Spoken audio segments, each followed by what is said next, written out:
We are recording this session. Welcome back to Live with Jane and Jody. It is Tuesday, January 16th. And this afternoon, we get to have an awesome conversation with one of our favorite alumni, Dr. Katie Branch. So real quick, I'll do a quick intro. I just mentioned we are recording this session.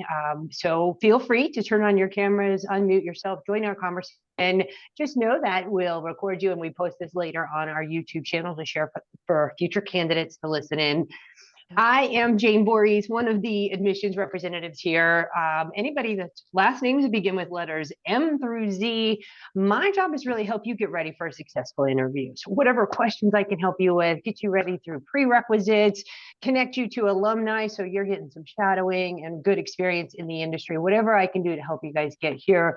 That's what I'm all about. And I'm super fortunate. I love what I get to do every day. Outside of Sonoran University, I'm super fortunate to be here in the Valley. I love our outdoors, our experiences, the hiking, biking, like whatever you want to do. It is just beautiful at this time of year, 9 months out of the year. We're very spoiled. So very lucky to have all of that. And there's my partner, Jody Durham. Let her introduce herself as well. Hi, everybody. Thanks for joining us. So like Jane said, my name is Jody Durham. So I work with the beginning of the alphabet from A to L. So I was able to work with Dr. Branch. So that was a pleasure. So I have been here in the Valley for I think just 22 years. So we just hit 22 years in June. So I've actually been with Sonoran, used to be SCNM, for 17 years. So I absolutely, like Jane said, we absolutely love what we do.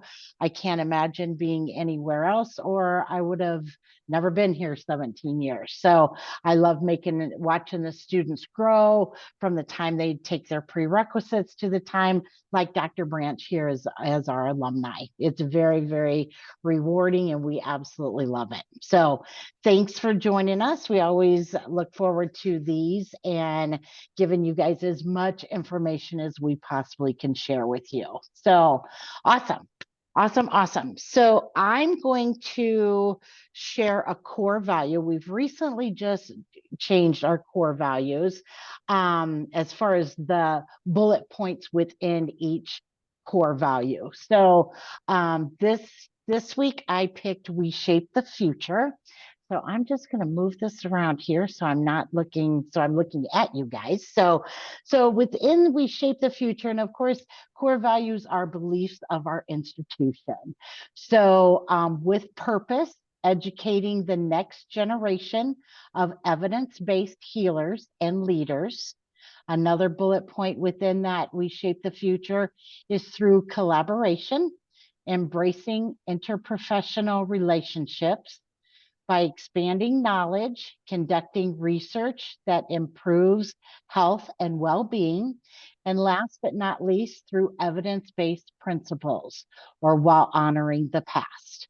So that is one of my favorite core values. So I thought I would just share that with you guys today. So welcome. Thank you, Jody. That is a good one. And for us, this is what it's all about, is shaping the future, whether it's the future of Sonoran, the future of medicine. You guys are our future. So exactly. That's what she said from the start. We love it. So that is a good one. All right. The moment that we've all been waiting for, what we're mostly interested in is meeting Dr. Katie Branch. So let me tell you a little bit about our special guest today. She is originally from Arizona. She graduated from Northwestern University in 2017 with a degree in psychology, and then returned to Arizona and graduated from SCNM in 2022. So part of her journey was amidst COVID, interesting, outside of academics and her naturopathic career. Her hobbies include hiking, cooking. Sounds like she's a triathlete. So getting out there, do some triathlon training and racing. So we'll learn a little bit more about her. Welcome, Dr. Branch. It's great to have you today. Thank you. I love being here. I love getting involved with new Sonoran events. I work a lot with Debbie Taylor to try to kind of open up your guys' perspective, mostly current students or incoming students, on what are possibilities and what your options are after graduation and what that looks like for you. I try to pride myself a lot on being an open book, on giving you like a real life perspective of what to expect after graduation in terms of financials, what, expected salaries are. Usually those are like the heavier topics that students stress about. So try to be an open book. So if you've got burning questions you're scared to ask, don't be scared, because I will tell you honest answers for sure. Very good. Awesome. Awesome. Awesome. And like Jane said, feel free to, just come talk and be part of our conversation, or you're welcome to ask a question there in the chat. But again, this is for you guys. So this is so you can see what it's really like when you're finished. So, and how rewarding it is. So I'm just going to jump right in there, Dr. Branch. And I always ask our alumni, so how did you get interested in naturopathic medicine? Tell us your story. Yeah, so like most of us, or at least in my cohort, a lot of my colleagues had similar experiences. I was destined for allopathic medicine. So I got my degree in psychology, but I took all the pre-med requisites. So all the chemistries, all your biologies, everything like that. I was on a path to go to allopathic medical school. And I swam in college. I was on an athletic scholarship. So I ended up taking a gap year after I graduated from Northwestern to kind of take a little break. I was studying for the MCAT actually, and I was back in Arizona living with my folks when I found SCNM, now Sonoran, in my backyard in Tempe. So that kind of intrigued me. I was shadowing some physicians at Northwestern Memorial in Chicago while I was there, and my experience in shadowing those allopathic providers was nothing short of like totally depressing. So it was more so like, is this what I want to do for the rest of my life? Like, this is not what I envisioned medicine to be like. Kind of a little existential crisis there as I was planning to take the MCAT. So when I found out about SCNM and naturopathic medicine, it aligned a little bit more with what my goals were professionally, as what I saw myself as a future healthcare provider. So that's kind of what sparked my interest. And then looking into naturopathic medicine more, educating myself about it, just became very clear that that's where I was meant to be. So I ditched the MCAT. I applied for SCNM. I got in, and then we started the following fall in 2018. Awesome. Did you have the opportunity to, because you said you shadowed some allopathic doctors, did you have the opportunity before, making this decision to shadow some NDs? So NDs weren't in wide variety in Chicago, kind of few between. I did end up shadowing one, like, I don't know what her official title was. I think she was like a holistic nutritionist, and she was kind of the one who sparked my interest in like maybe finding something that wasn't so conventional. Just because the hospital setting is a rough place to be, and she was outside of it doing more like health and wellness type stuff, and that was what aligned a little bit more with my goals. Okay, very good. Lucky that, wow, look, here we are right here in Arizona. Yeah. Like, so random. How did you, so now I'm curious, like, you're just in general, your journey, like, why weren't you just applying right here to ASU? Like, you were just dying to get out of Arizona for a minute, or how did you end up in, was it the program itself, like that pre-med track, or the psychology program? Yeah, so it was actually swimming that led me there, which is I participated in. So I grew up swimming. Swimming was my life when I was a teenager, all through high school. Like, all I cared about was becoming the best I could be at that sport. And I got quite talented my sophomore and junior year of high school. So I was nationally ranked. I was getting recruited by all these schools. I took several recruiting trips around the country. I went to Brown University. I went to Purdue. I went to Stanford. I went to Oregon. I went to all these programs. And at the end of the day, it was kind of a business deal. Like, who could I get the best education from for the least amount of money, and use my athletic ability to kind of pave that way. So I ended up at Northwestern because I got essentially the best deal. Yeah. which also means I sold my soul for 4 years to the athletic department. But that's how I ended up in Chicago. Hated the cold, realized that about there. So Right. about 45 minutes after graduation, I had my stuff packed up and I flew to Phoenix to defrost for about 5 years. So I got really lucky that SCNM was in my backyard because I realized they needed to be in Arizona for the weather and the ability to be outside year round. Mhm. So I wasn't leaving anytime soon. Mhm. I get it. And so the one thing that made me think of ASU was because I thought Michael Phelps was here at ASU. And Yes. so that tied right into the swimming also. Yeah. Yeah, he was after he retired from his professional career, he came to ASU and he's helping coach the ASU team over there. But he actually swam at Michigan, so another Big Ten. Wow. So I'm a big Big Ten fan, except for Ohio State. We'll never root for them. Oh, fun. So that kind of ties in. Once you discovered, hey, we are right here in Arizona, did you even apply to any of the other ND schools?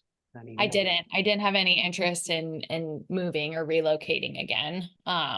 And it helped a little bit with the financial burden that first couple years at SCNM because I was living with my folks. So yeah, mom and dad were footing the bill. Bonus. Heck yeah. Heck yeah. Yeah. Yeah. Once you leave that Chicago weather, I'm originally from Indiana. You never look back, I swear. My first winter there was the polar vortex of Oh. 13. And I think at its coldest, it was like -52 with the wind chill. And I remember calling my mom up and being like, I'm not having fun anymore. Please come pick me up because I can't. Yeah. We Yeah. made it, we survived. Oh my gosh. Yeah. It's brutal. Brutal, brutal. Yes, it is. Let's see here. So Dr. Branch, you're not doing a residency right now, right? No, I finished my residency in Okay. September. September. Okay. Okay. So that was my next question. If you did a residency. And so can we talk a little bit about that? Why did you think it was necessary for you to go that route and do a residency? Yeah, so I am a huge proponent of residencies post-graduation. I think they're a great idea. I think everybody should participate in some sort of residency. If it's not a formal residency per se, at least a preceptorship of some sort. I think we do get a lot of training to stand on our own 2 feet at the medical center at school with those clinical rotations. However, when you're kind of don't have the safety net of reporting back to an attending physician, it can be very daunting when you have your first patient sitting in front of you and you have to make every single decision about how you proceed with their care. So I just wanted a little bit more guidance and maybe not necessarily hand holding because Dr. Bishop certainly doesn't handhold anyone. We are definitely checked into it a little bit, but just some reassurance that, what I was prescribing and what I was doing in terms of my treatment plans was an astute, appropriate decision moving forward for patient care. So it expanded my treatment plan knowledge and it significantly improved my confidence. I think that was like the biggest thing that I got out of my residency is that the kind of foundation that I built at SCNM or Sonoran, I could carry forward and then build off of that foundation. And at Keystone in particular, we're such a busy clinic that I'm full patient panels, full patient days pretty quickly. To kind of, for lack of a better phrase, like turn and burn a little bit. So I got really good about thinking on my feet, not necessarily needing to like look up in all of my resources all the time. So you just get really good at kind of knowing that somebody will walk into your clinic, no matter what complaint they have, anything under the sun. I could think of 2 to 3 things to do about that complaint. And then if I was like really stumped, I could at least think of 2 to 3 things that were safe about that condition that at least would buy me a little bit of time where I could go back and search through the research in my notes and things like that. And then obviously collaboration, having somebody to kind of bounce ideas off if you get stuck. was huge for us. So I'm a huge fan of doing a residency or some sort of mentorship like that. I was certainly not anywhere near the physician I was 1 month into my residency versus when I graduated. And I'm not anywhere near the physician I was when I started my residency to right now, that those skills really snowball off of each other. And I think there is always a little bit of like anxiety or that like, imposter syndrome when you graduate. Like, am I really smart enough to do this? Do I really know what I'm talking about? I'm not really sure if this is the right move. Am I doing the right thing? And doing a residency in like a high volume environment erases all of that really quickly. So I feel very comfortable, very confident that no matter what pops up on my schedule, I can safely triage and treat that person no matter what they've got going on. Wow. Which is huge. I mean, when you graduate, you're like, I'm a doctor, somebody's going to pay money for my opinion about their healthcare. It's like wild. Awesome. That's fantastic. It's beautiful. I mean, you're very fortunate, right? The Keystone Clinic. I thought of like three more questions that aren't even on our list as I think about your experience today. You only spoke of being a resident there, so now it's fantastic to see how this really has actually transitioned into more of a career. Like you're obviously very comfortable there. Your title on the website I noticed is actually clinic director. It's not even come see me as a doctor, right? You have a job there, plus you get to see patients, so that's pretty awesome. Like how much it is also really developed a career. Right. You're ready to go start your own practice, or is that the next step for you? What are your plans? So yeah, my residency, I saw that little chat pop in. It's a 1-year general medicine residency. So I started in the fall of 2022, graduated in fall of 2023. So I finished out my residency there. Doing a residency at Keystone, and I'm sure a lot of companies are like this, Dr. Bishop is very inclined that if she's going to take the time and energy to train you and kind of do all the things to build up that confidence and that treatment repertoire, she likes to keep you on staff. So typically, if it's a good fit and you're happy and you feel like you're getting paid enough and the benefits are good for you, then they like to hire you on as a staff physician. I skipped that step and I just went straight to clinic director because Keystone was looking to expand. So we just opened up a satellite Chandler office over here at kind of down the 101 from school. We're on Dobson and Pecos. So right off 101, near Chandler, the Chandler Fashion Center. And they moved me over to run that facility. So that's where I'm located now. I'm no longer at the Mesa location, which is the mothership of the Keystone, company.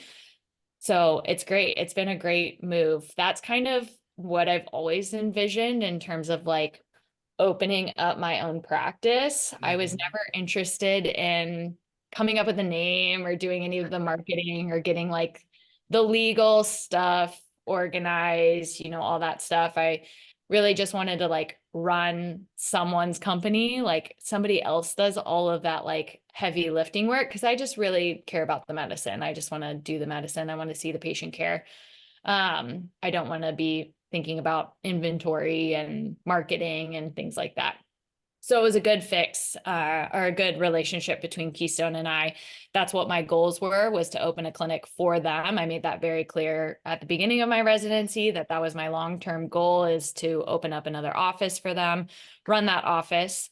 And then they wanted to do it. So we fit each other's needs. That's fantastic, Dr. Branch. Like, That's I'm awesome. fascinated with what Dr. Bishop has created. Like, how are they always so busy? How are they at this point where this is their third office now that they're opening, I believe? What is she doing over there?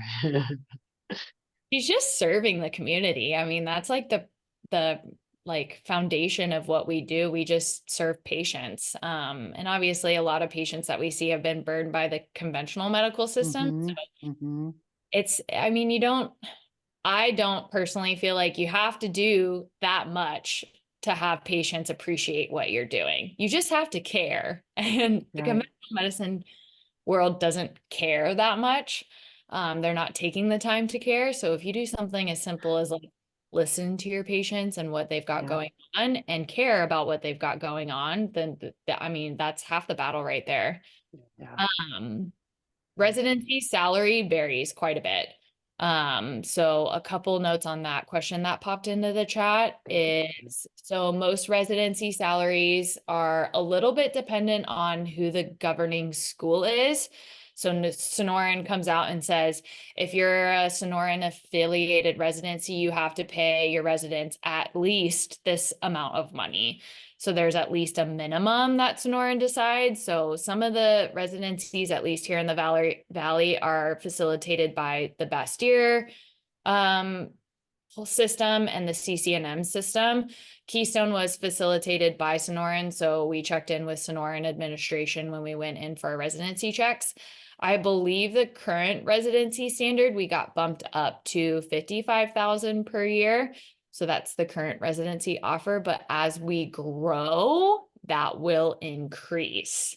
So Dr. McKenna and I, who were co-residents together, Lexi McKenna, were not paid that amount of money, but we advocated for a higher salary for incoming residents. So it got bumped up to 55, which I think is pretty respectable compared to your residency programs. Absolutely. Hopefully that answers that question. You know, it's always daunting to ask about salaries. But that's where we're at now. But the good thing about Keystone that I do like to highlight in terms of salary is its path to employment. So when you're done with that residency, they like to keep you on and they like to make sure that you're happy with how you're compensated. I'm just salary. I do make a portion that's commission based, but I make most of my income is from a base salary, which is great.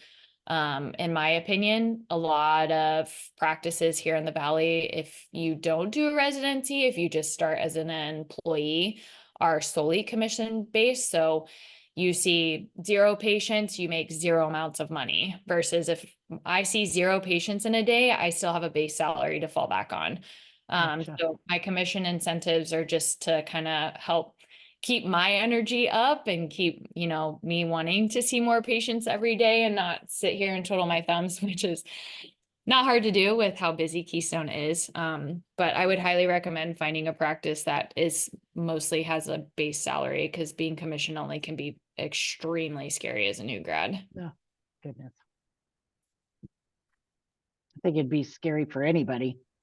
So let's say you didn't do a residency. Do you feel that the school prepared you enough to go out on your own and practice? Yes, I do. I mean, a Okay. lot of the things I do now in terms of treatment plans, I learned at Sonoran.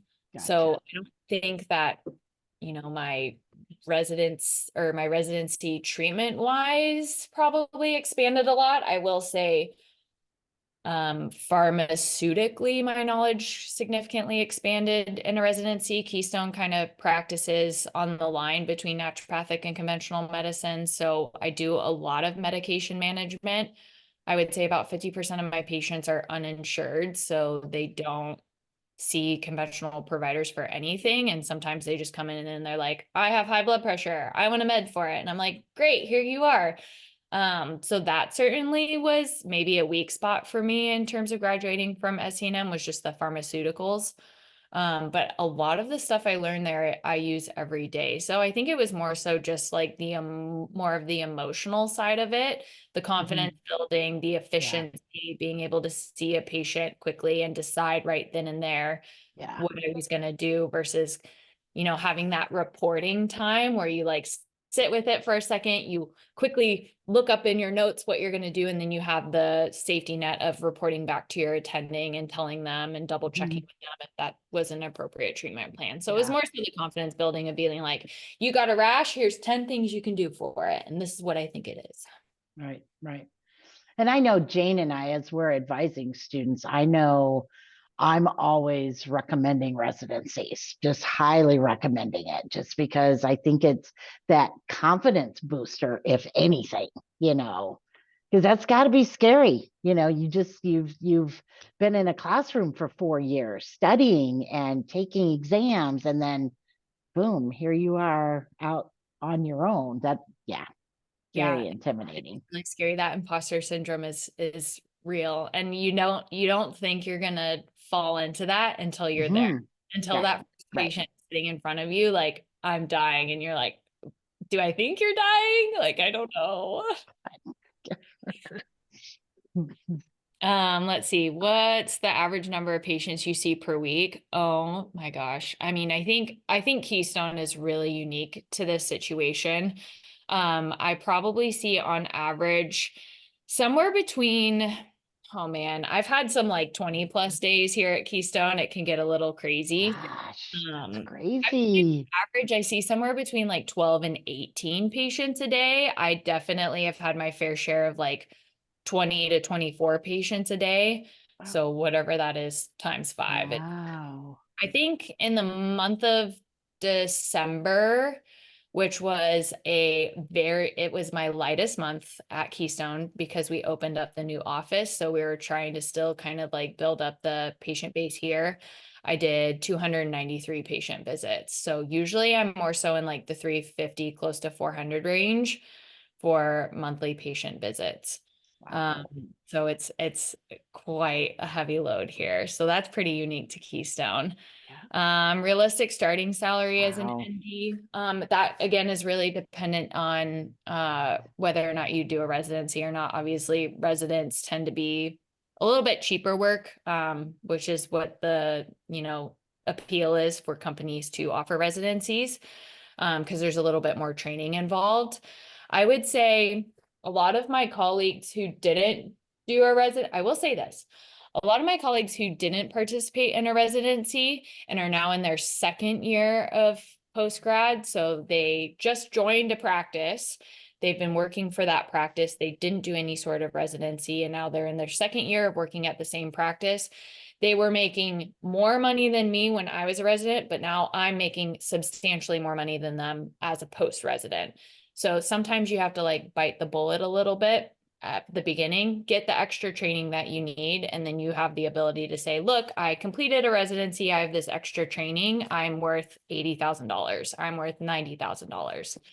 So I think the realistic starting salary is pretty, it's a pretty wide range. I think the state average is about 55 or 60. So Keystone's resident being paid 55, I think is a really good start. I have colleagues now that are making far less than that just because they're commission only and they're not seeing quite the load. So that's something to keep in mind. Pay with residency, we went over 55 is what our current residents are making. Yeah, so with residency pay, so Keystone residents don't make commission on top of what they're doing. That's something we're trying to negotiate out just to kind of give a little bit of incentive to our residencies to make additional cash on top of what their base salaries are. But my commission breakdown is pretty nice right now as a staff physician. So you get to make commission on products, procedures, and then with the Keystone model, our membership pricing, because we do a membership service here. So patients pay a monthly membership fee to be a patient here, and then I get a % commission off of those membership fees. Average work week hours. My day starts at 8 and I leave at 4:30 sharp. I do not stay a minute past it. Work-life balance, it's good. It's kind of what you make of it. So work-life balance is really up to you. I don't open my computer at home. I don't open my computer on the weekends. I open my computer at 8 o'clock when I arrive and I close it at 4:30 when I leave, and it does not get opened outside of my work hours. Good for you. Good for That's you. like the boundary you have to set with yourself.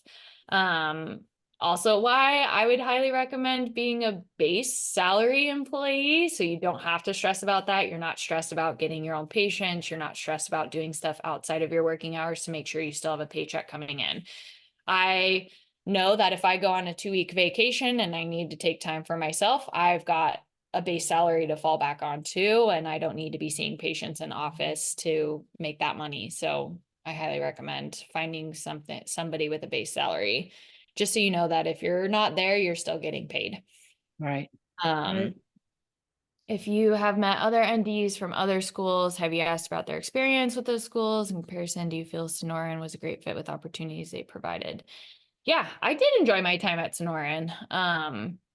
I think it was a good fit. I have one of our current residents is from the Bastyr program. And she's doing good. She's doing great in her residency. There was a little bit more of like I would say, adjustment phase, particularly at Keystone in terms of, the load. So my only experience with some of these, students that are from other schools is that they're just not used to the load, but I think that's very unique to Keystone. We've got quite a few students shadowing from the CCNM programs, and they seem to be, and whether or not this is genuine or not, everyone seems to be super impressed with Keystone for right reasons.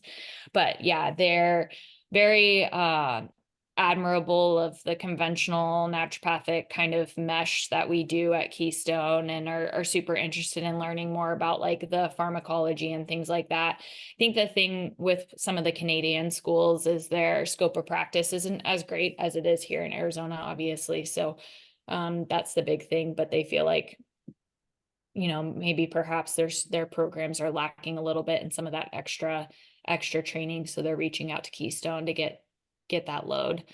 Gotcha. But I really enjoyed my time at Sonoran, and I don't really have many complaints about it. Are there any health business courses in the ND program? Interest in healthcare management and wellness coaching? That's an interesting question. I think we do take some business courses in the ND program. If we did, I probably didn't pay attention to a lot of them, just because I knew I wasn't going to be the type of person that was going to open my own practice. I was just going to kind of plug and play somewhere else. So I think they were online courses. So I'm exposing myself here. COVID era, they were definitely post-COVID online, and I probably just took quizzes without going to class. Yeah, she's honest. Healthcare management is interesting. I think I'm definitely getting exposed to that right now as I'm trying to run this facility here. So setting up our accounts with vendors, making sure, I'm the only one here. It's just me and a front desk person. I don't even have an MA. So I'm doing all my blood draws and IV management all by myself. I'm having to process labs and get them out to LabCorp and SonoraQuest. So it's definitely something I think you just get from experience. So you just got to get out there. There are really good healthcare management courses at some of the local community colleges that some of my colleagues took just to kind of prepare themselves a little bit deeper for plans to open up their own clinics. Let's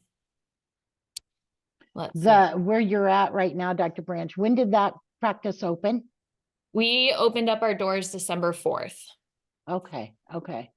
And you're fairly busy already? Yeah, we're actually, and I'll pat myself on the back for this because this is largely my doing. We were profitable our first month being open. So we were outside of the red our first month. That is primarily a lot of the patients I brought over from the Mesa location that might live 2 minutes from the Mesa location, but are willing to drive out to the Chandler one just because we've established a good working relationship with each other, and they don't want to leave my care. So I probably had about 350 patients on my panel over at the Mesa location. Our cap at Keystone's about 450. And I think I brought about 250 with me. So quite a big chunk of that number followed me over. So their visits, their procedures, their supplement sales, their membership dues have brought us out of the red here at the Chandler office. So wow. great. It's great. Good Means that I'm destined to hire an MA here soon because I'm tired of doing blood by myself. How many NDs are practicing at that location? It's just me right now. There's 7 providers at the Mesa location. So there was 8 with me. We kind of ran out of room there because we took 3 residents in this last cycle with the idea that I was eventually getting kicked out.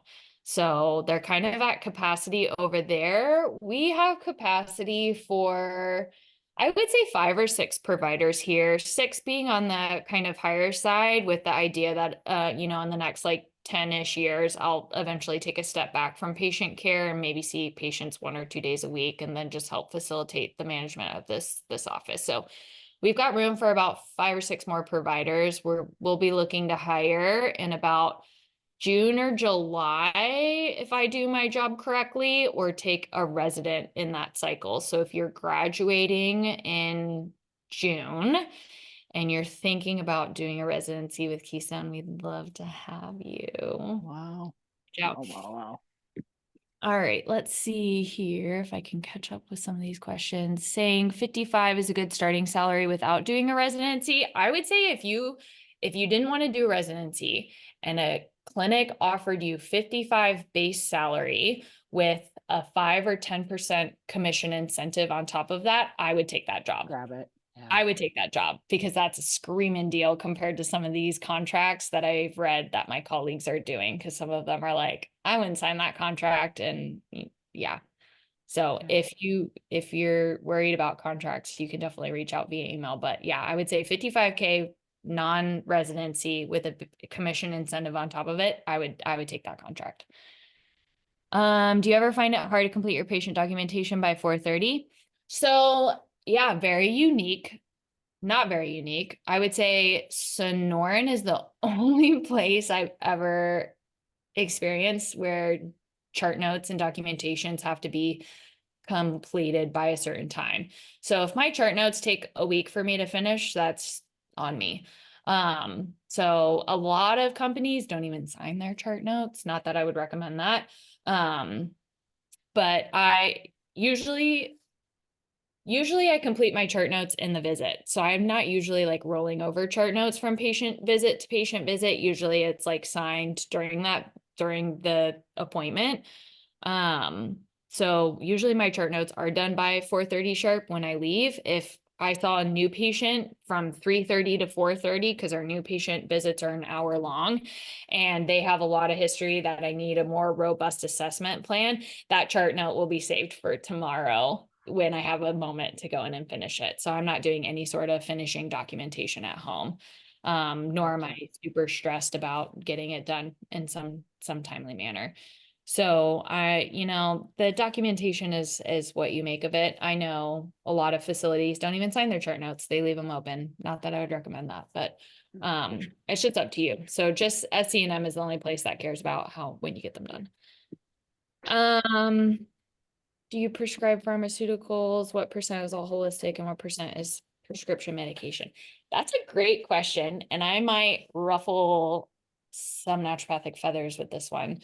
I would say it's probably 50-50 conventional medicine versus naturopathic medicine, roughly speaking. One of the like really big things here that we do at Keystone and kind of Dr. Bishop instills in us is shared decision making with our patients.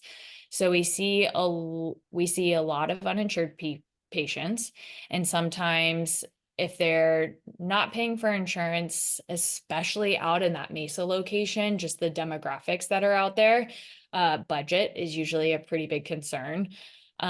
Which means that unfortunately, sometimes pharmaceuticals are way cheaper than naturopathic options like natural supplements. And I, in all of my patient appointments, we talk about conventional options and naturopathic ones, and we decide together. So the best example I can give for this is if you've got mom coming in with a screaming child with an ear infection, and mom's like, I'm over this, just give them the antibiotics. I can't do this anymore. Make it stop. I'm like, great, here's your antibiotic. Here's your probiotic to mitigate the negative side effects of that antibiotic, and you'll be good to go. If mom comes in with screaming child who's sick and mom's like, I don't want the antibiotic, please give me all the natural stuff. I'll spend whatever money it takes. I'm like, great, here's your very robust treatment plan with all the natural stuff. So we kind of meet patients where they're at. Especially out at that Mesa location, because we see so many uninsured patients. There's a lot of people who haven't been seen by providers in 10, 20 years, and who need sometimes the hardcore medications just to ensure safety while we work on some of the lifestyle stuff. So that's always something we discuss with our patients. We're not vaccine heavy with a lot of our pediatric patients. So I do see a lot of peds on my panel, even though I'm not technically a peds provider, but the peds are actually some of my favorite patients. And a lot of them come to Keystone because they've been kicked out of their pediatrician's office for not following a strict vaccine schedule. So we're very much like, it's all up to the patient. Like if the patient doesn't want to take a med, we're going to try to do everything we can to make sure that we're ensuring safety without the med. If they don't want to get a vaccine, we just, whatever. It's up to you. We're just making sure everyone's super safe. Obviously, safety is our utmost concern. And then all that shared decision making with our patients after that. So yeah, I would say I do prescribe a lot of pharmaceuticals, but I'm just meeting patients where they're at. So if they're not ready to make lifestyle changes, then great, you get metformin or you get something else. And if they're ready to make lifestyle changes, then we safely pull them off their medications. That's obviously one of my favorite things to do is pull people off medications. So I do that quite a bit as well. What supplement companies did you learn the most about and what are your go-to now? So a lot of our favorite brands here, and these were a lot of my favorite brands in school. So I think, whatever you feel like you're pulling to a lot at that medicinary and what you're recommending is probably what you'll end up recommending outside of school. I do a lot of Thorne, a lot of orthomolecular, a lot of designs for health. So those are going to be our big ones. If you're interested in opening up your own practice or kind of taking over an existing practice or zhuzhing something up, orthomolecular and designs for health private label. So you can make your own label with your beautiful own practice logo on it and have those companies private label their product with your logo on it. And that helps a ton with the age of Amazon and the age of online ordering is, if they come to your office and see an orthomolecular product on the shelf and they fact check it with Amazon and it's $5 cheaper, then they're going to buy it off Amazon. And now you've lost out on a supplement sale. But if you can private label it so they can't find it on the internet, then they know that they can only come to your office for that amazing product. Wow. So I would highly recommend, looking out for some of those private labelable companies. Designs for Health and Ortho are the big ones that we use. I think Zymogen does too, but we don't use them. Yeah, there's a little free advice for your future practice. Yeah. Private label your stuff so people can't buy it off the internet. I think that was all the questions that That's floated. brilliant. You must have gotten a few direct questions. Thank you for just rolling right through Yeah, it. It's been exactly. excellent. Exactly. I've got one, if I may. Sure. So you mentioned, Dr. Branch, that allopathic medicine wasn't really the right choice for you. So tell me, now that you've done it all, you've gotten to where you're at. Do you feel that you made the right choice? Do you have any regrets? Is there anything else that you would have done differently within the program?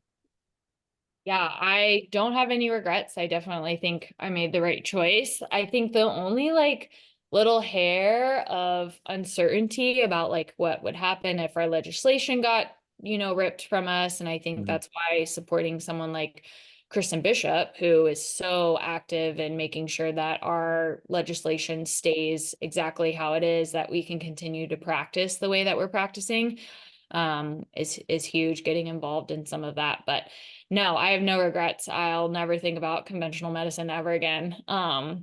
Just because that definitely was not the right path for me. And I don't think it's where healthcare is going.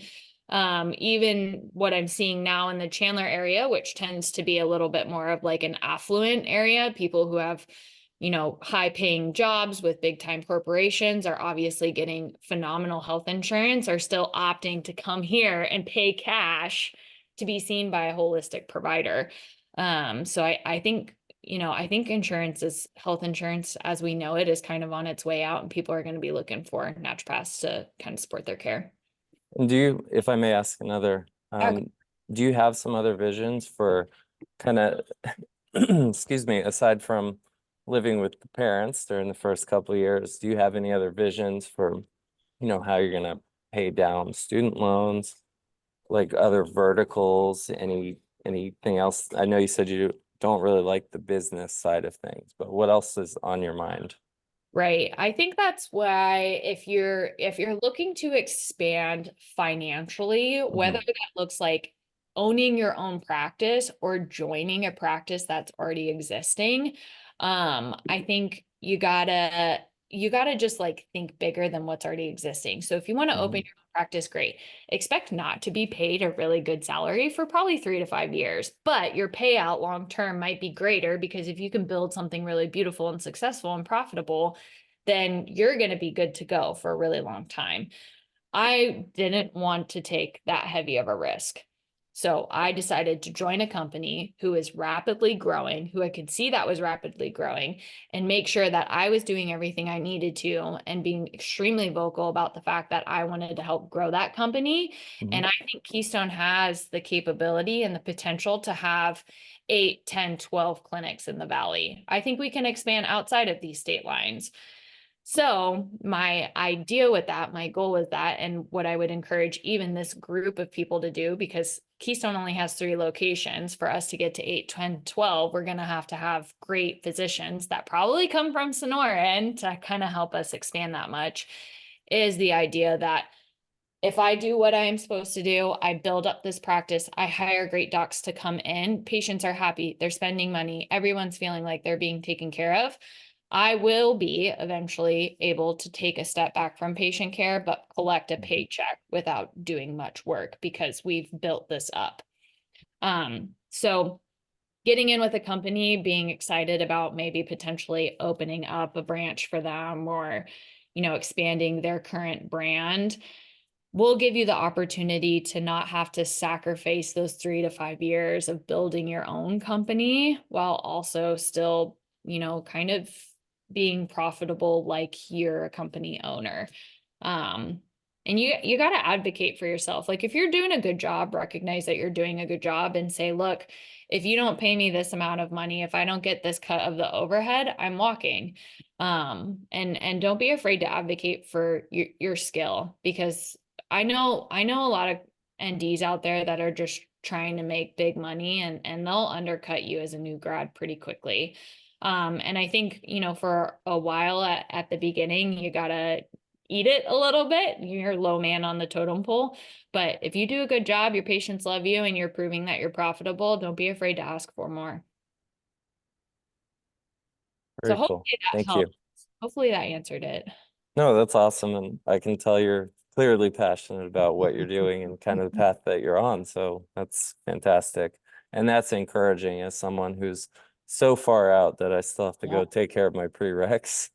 So yeah, I had to fill in some prereqs in my gap year, but it'll be worth it. It'll be worth it. So don't worry about that. It's growing, and by the time you're graduating, it's probably going to be even more profitable. I think naturopathic medicine is about to explode. And I'm going from business into this, so hopefully I'll be able to help you out I by might. the time it's all said and done. It's funny because I was just going to ask Robert, was he business or not? Because my question was related to business as I'm working for Apple, so which is a huge business. Yeah.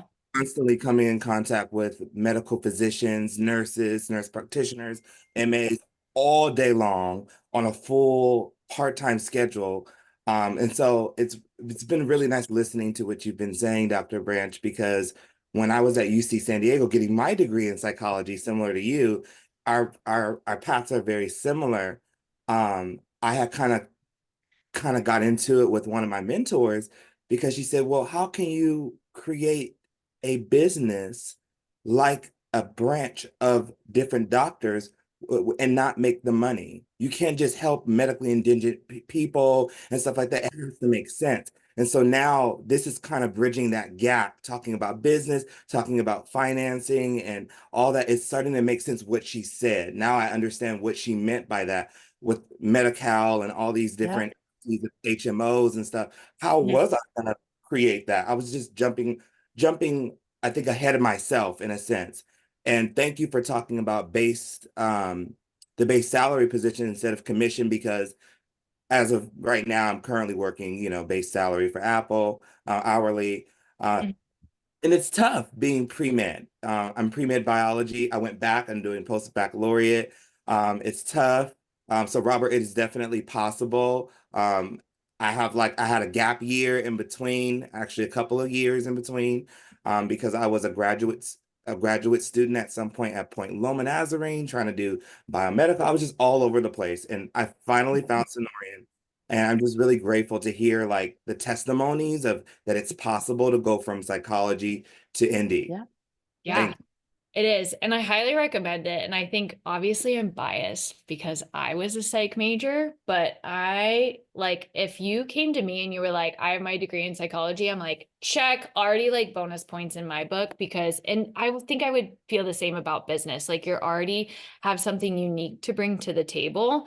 And psychology is like one of those degrees that you could really go work anywhere because anywhere is going to have to deal with people. So you have a unique perspective, but that's awesome. I hope like you guys are excited after this because I know it can be so daunting to be like, how am I going to make money? How am I going to pay off all these student loans? How am I going to like make this a profitable business career for myself? And just know that the money's out there and patients are willing to pay cash for you. You just got to kind of, take the risk. Yay, psychology. There we go. It is possible. It is funny to hear you guys say gap year because, I had my bachelor's degree in 2009 and now I'm 36. And this is, you could almost call it like a very large midlife crisis. Welcome. We'd love to have you come to yeah. our Yeah, so it's going to be a very involved one. All right. I think this question is great. Did I work while I was in school? Because this can kind of help with some of these financial concerns people might be feeling. I did work while I was in school. And I think one of the questions that was on my list of maybe, pre-questions was, did I feel like Sonoran was harder than I expected it to be? Or did I feel like it was, very manageable from my expectations? Yes, I felt like it was very manageable. I obviously came from a little bit more of a rigorous program. Northwestern is like a top 20 university in the country. And I was pre-med there, which is pretty rigorous program anywhere you go, whether you're at community college or, a top 20 university. Pre-med is just hard. That's like the truth. So Sonoran was very digestible. There were certain classes that were harder than others, obviously, certain topics that I struggled with more. I'm not very like TCM brain, so TCM was always very hard for me. All the acupuncture, traditional Chinese medicine classes were just harder because I don't think my brain doesn't work in the terms of thinking about pathology like wind fire. I'm more like what's physiologically going on. So I just struggled with those classes. There's going to be, stuff like that kind of hurt you or is a little bit more challenging for you to get through. But it's very digestible. And I did work while I was in school. So those classes were all manageable I worked part-time. I bartended and served, and that paid quite well for the hours that I was working in. So, I had extracurricular time for that. And I did all my triathlon training. So there was plenty of like extra stuff that I could do outside of school while still balancing a decent grade point average, I would say. Nothing, phenomenal, but I got by and I'm doing well now. So, you don't necessarily need to like pour into, making sure that you're getting straight A's. Straight B's are just fine too. So yeah, I did work while I was in school and it can be done.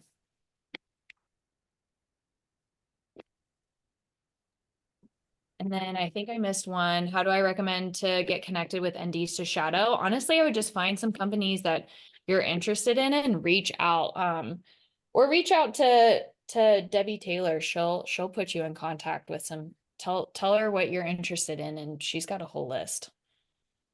Do you know people who worked and had children? I do. Yes. I mean, even Dr. McKenna, who is my co-resident, Dr. McKenna and I actually interviewed at SCNM on the same day. So we've been fun. we're OG buddies. Like we had our interview day on the same day. And then we were in the same cohort. We stayed in the same cohort the whole time. We picked the same residency. Yeah, she had kid. Well, she was pregnant at the end, but she also worked. Yeah, there were a couple people in my class who had kiddos that were in school, worked, and went to Sonoran. And obviously Sonoran's super great at that 5-year track. I would say probably the number one thing I love about Sonoran is how accommodating they are to different things that you've got going on. The administration is fantastic at making sure that you feel supported, that you have what you need to be successful at their program, and accommodating a lot of different stuff. So if you're stressed about having kiddos and trying to work at the same time, there is 0.0% shame in dropping down to that 5-year track and kind of spreading it out a little bit, making that time easier.